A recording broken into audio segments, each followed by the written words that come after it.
You know, in life, one of the biggest mistakes people make is thinking that being too nice or too friendly will earn them respect. Let me tell you something, it doesn't. When you are always available, always agreeable, always bending over backwards to please everyone, you stop being valued. People stop seeing your worth because what is easily available is rarely appreciated. There's a difference between kindness and weakness. Kindness is powerful. It's choosing compassion. It's choosing dignity. It's choosing to lift others up. But weakness is when you let people walk all over you just because you don't want to say no. Stop confusing the two. The world doesn't respect people who can't draw boundaries. If you're always smiling, always forgiving, always giving chances, then people learn one thing about you, that you don't value yourself enough to stand firm. And if you don't value yourself, no one else will. You are not here to be liked by everyone. You are here to live your truth, to follow your vision, and to protect your peace. Stop apologizing for saying no. Stop pretending you're okay when you're not. Stop allowing people to misuse your energy just because you want to avoid conflict. Being strong doesn't mean being rude. It means being clear. It means saying, this is where I stand, this is who I am, and this is how far you can go with me. It means showing people that your kindness has limits and your respect is earned, not given away for free. So stop being too friendly. Be kind, but don't be a pushover. Be generous, but don't be taken for granted. Be open, but protect your space. Because at the end of the day, the respect you demand from the world will always begin with the respect you give yourself. Kindness is one of the most beautiful qualities a human being can possess, but people often misunderstand it. They confuse kindness with weakness, as if the act of being gentle, compassionate, or understanding means you don't have strength or authority. The truth is, kindness is a choice, and choices require power. It takes courage to be kind in a world that constantly tests you, hurts you, and sometimes even betrays you. Weakness is something else entirely. Weakness is when you stay silent out of fear, when you agree because you don't want confrontation, when you let others control you because you can't find the strength to say no. There is nothing powerful about that, and it will never earn you respect. Kindness is intentional. It is waking up and choosing to treat people with dignity, even when they don't deserve it. It is choosing to respond with grace instead of aggression, even when you have every reason to be harsh. It is being able to see the humanity in others, no matter how flawed they are. But weakness has no choice. It is simply the absence of courage. It is when you allow people to dictate your behavior, when you care more about being liked than being respected, when you sacrifice yourself, worth just to maintain peace. That is not kindness, that is surrender. People often think that if they are endlessly nice, endlessly available, endlessly accommodating, they will win love and loyalty. But what usually happens is the opposite. When you are too friendly, people stop valuing you. They start taking you for granted. They begin to expect your yes, your forgiveness, your time, your energy, without ever considering what it costs you. That is because weakness sends a signal. It tells others that you don't believe in your own value. And when you don't believe in it, why should anyone else? Real kindness doesn't drain you, it empowers you. Because when you are kind from a place of strength, you are in control of your actions. You are not trying to please anyone. You are not afraid of judgment. You are not bending your values for approval. You are simply living with compassion because it aligns with who you are. But when kindness turns into weakness, it starts to eat away at your identity. You find yourself saying yes when your heart screams no. You forgive, not because you want to, but because you are scared of losing people. You agree, not because you believe in it, but because you don't want to upset anyone. That is not kindness, that is self-abandonment. The people who truly earn respect are not the ones who are liked by everyone, but the ones who stand firm in who they are. They know when to be soft and when to be unshakable. They know when to give and when to protect. They understand that kindness is not about being endlessly available. It's about giving with intention and withdrawing when necessary. Weakness, on the other hand, is blind. It keeps giving even when your soul is empty. It keeps smiling even when you are broken inside. It keeps agreeing even when you know you're being used. Kindness builds bridges, while weakness builds walls around your own self-worth. Because every time you allow weakness to rule, you lose a little bit of your confidence, your self-respect, your ability to trust yourself. But every time you act with kindness from a place of strength, you reinforce your value. You prove to yourself and to others that you are not reacting out of fear, but responding out of choice. There will always be people who mistake your kindness for weakness. They will think they can push you, use you, or manipulate you. But it is up to you to show them the difference. You do that by setting boundaries, by standing up for yourself, by making it clear that kindness is not an invitation to be exploited. It is a reflection of your strength, not a sign of your fragility. Weakness bows down to pressure. Kindness stands tall in spite of it. Kindness requires self-respect. You cannot be truly kind if you don't respect yourself first, because then what you call kindness is nothing but a desperate attempt to be accepted. When you respect yourself, you know where your limits are. You know when to walk away, and you know how to say no without guilt. Weakness cannot do that because it is driven by fear, fear of rejection, fear of judgment, fear of being alone. But strength-driven kindness is fearless. It doesn't beg for love. It doesn't demand attention. It doesn't depend on approval. It simply exists because you know who you are, and you don't need validation from anyone else. That's why kindness is power while weakness is not. Kindness creates influence, weakness destroys it. Kindness attracts respect, weakness loses it. Kindness makes you a leader, weakness makes you a follower. And when you understand the difference, you stop overgiving, you stop apologizing for your boundaries, you stop being too friendly at the cost of your own peace. Boundaries are not walls that keep people away. They are doors that teach people how to enter your life. When you live without boundaries, when you allow everyone full access to your time, your emotions, and your energy, you eventually lose control over your own life. People begin to decide for you, they start to define your worth, and before you even notice, you are living on other people's terms. Boundaries are what protect your dignity, your peace, and your self-respect. They are not about pushing people away. They are about showing others how to treat you.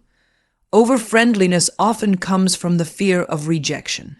You think that if you are too available, too kind, too forgiving, people will stay, people will like you, people will never walk away. But the truth is, the more you give without limits, the less people value what you give. When you answer every call immediately, when you always say yes, when you allow others to cross lines again and again, you are teaching them that your time, your effort, your kindness, and even your presence can be taken for granted. You stop being special and you become ordinary in their eyes, not because you lack value, but because you failed to show them that value. Respect is never given to the person who is endlessly friendly, because people respect what they cannot easily control. Think about it when someone always agrees with you, always forgives you, always makes themselves small to make you comfortable. Do you admire them, or do you begin to ignore their opinions? Most people lean toward the latter, because deep down we admire strength, not compliance. Boundaries create that strength. Boundaries make people pause before they speak to you in a certain way. Boundaries remind them that your time has worth. Boundaries make them realize that your kindness is a privilege, not a guarantee. Over-friendliness is dangerous because it teaches people the wrong lesson about you. They stop considering your feelings because they assume you will always forgive. They stop respecting your time because they assume you will always be there. They stop valuing your words because they assume you will never disagree. Slowly, without realizing it, you become invisible. You are present, but you are no longer impactful because you gave away your power in exchange for approval. Boundaries are what bring that power back. When you set boundaries, you are not being rude, arrogant, or cold. You are being clear. You are saying, this is who I am, this is what I allow, and this is what I will never accept. People might resist at first, they might even accuse you of changing, but eventually they will adjust, because human beings learn how to treat you based on what you tolerate. If you tolerate disrespect, you will receive more of it.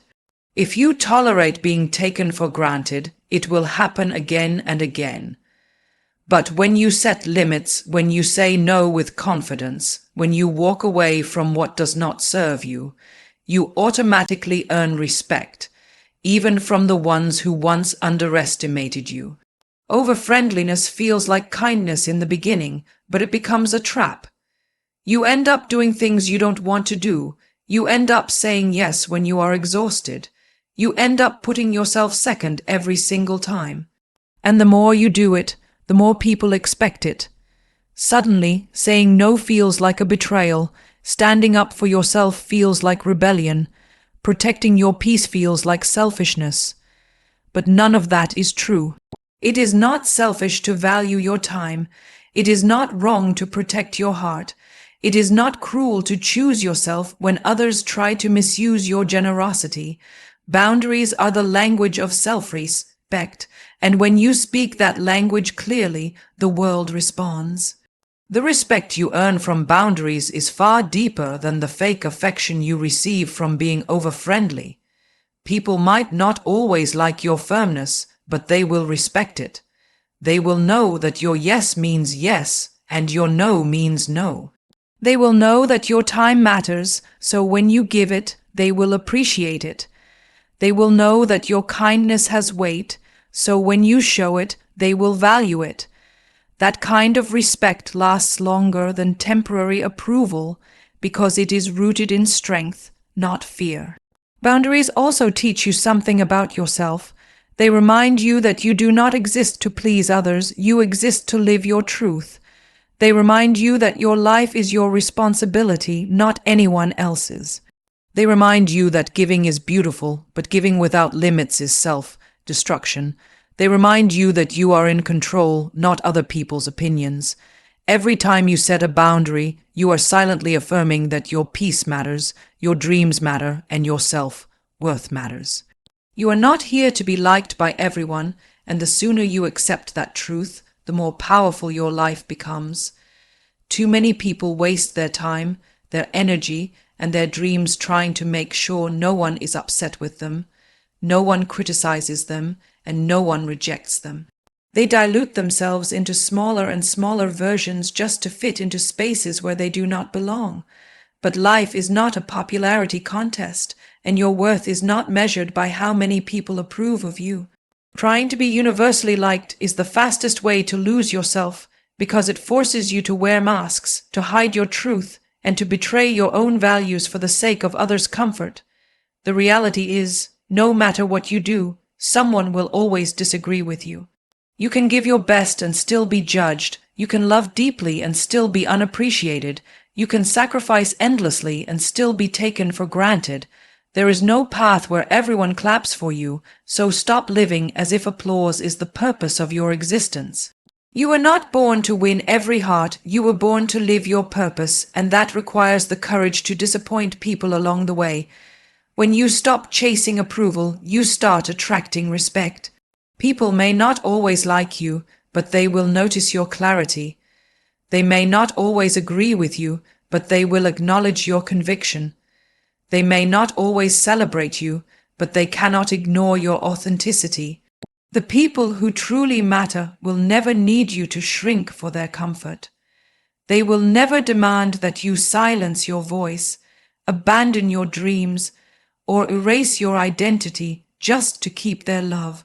The right people will respect you not because you tried to be what they wanted, but because you dared to be yourself without apology. Living to be liked by everyone is exhausting because it requires constant performance. You cannot speak your mind because what if someone is offended? You cannot follow your passion because what if people disapprove? You cannot take risks because what if you fail and they laugh? You are trapped in a cycle where every decision is measured against the possibility of rejection, and that is not freedom, that is slavery to opinion. Real freedom comes when you accept that criticism is part of success, rejection is part of growth, and judgment is part of being visible in the world. Think of every person who has achieved greatness, whether in art, business, or leadership. None of them were universally liked. In fact, many were doubted, ridiculed, and opposed in the beginning, but they did not bend to be liked, they stood firm to be heard. They understood that if your mission is big enough, not everyone will understand it, and that is okay. The goal is not to be liked by everyone. The goal is to be true to your vision, no matter who questions it. There is also danger in being too liked, because it usually means you compromise too much. If everyone around you is comfortable, it often means you never challenged anything, never spoke against anything, never took a stand for anything. You stayed in the safe zone where no one could dislike you, but no one could truly admire you either. To stand for something is to risk being disliked, but it is also the only way to make an impact. Silence and compliance may win temporary approval, but courage and authenticity win lasting respect. When you stop worrying about being liked, you start living with clarity. You choose the work that excites you, not the work that pleases others. You surround yourself with people who value you, not people who merely tolerate you. You say what you mean, and you mean what you say. You protect your energy, your time, and your dreams without guilt. You stop asking, what will they think? And you start asking, what do I want? What do I believe? What do I stand for? That shift changes everything because you are no longer begging for acceptance. You are building a life that reflects your truth. Being disliked is not the worst thing that can happen to you. Living a life that isn't yours, pretending to be someone you're not, betraying your own heart just to win shallow approval, that is far worse. Every time you choose to live authentically, you may lose some people, but you gain something far greater, peace of mind. You gain the strength of knowing that even if the whole world disagrees, you are not lost, because you are not living for them. You are living for you. You are not here to be liked by everyone, because everyone is not your audience. Everyone is not your tribe. Everyone is not meant to understand your journey. Some people are only in your life to test your boundaries, some to challenge your beliefs, and some to remind you of your strength when they doubt you. But the ones who are meant for you will not need you to pretend. They will not demand you to change your core. They will stand with you even when the world does not. And that is far more valuable than universal approval, because it is real, it is rare, and it is earned through authenticity.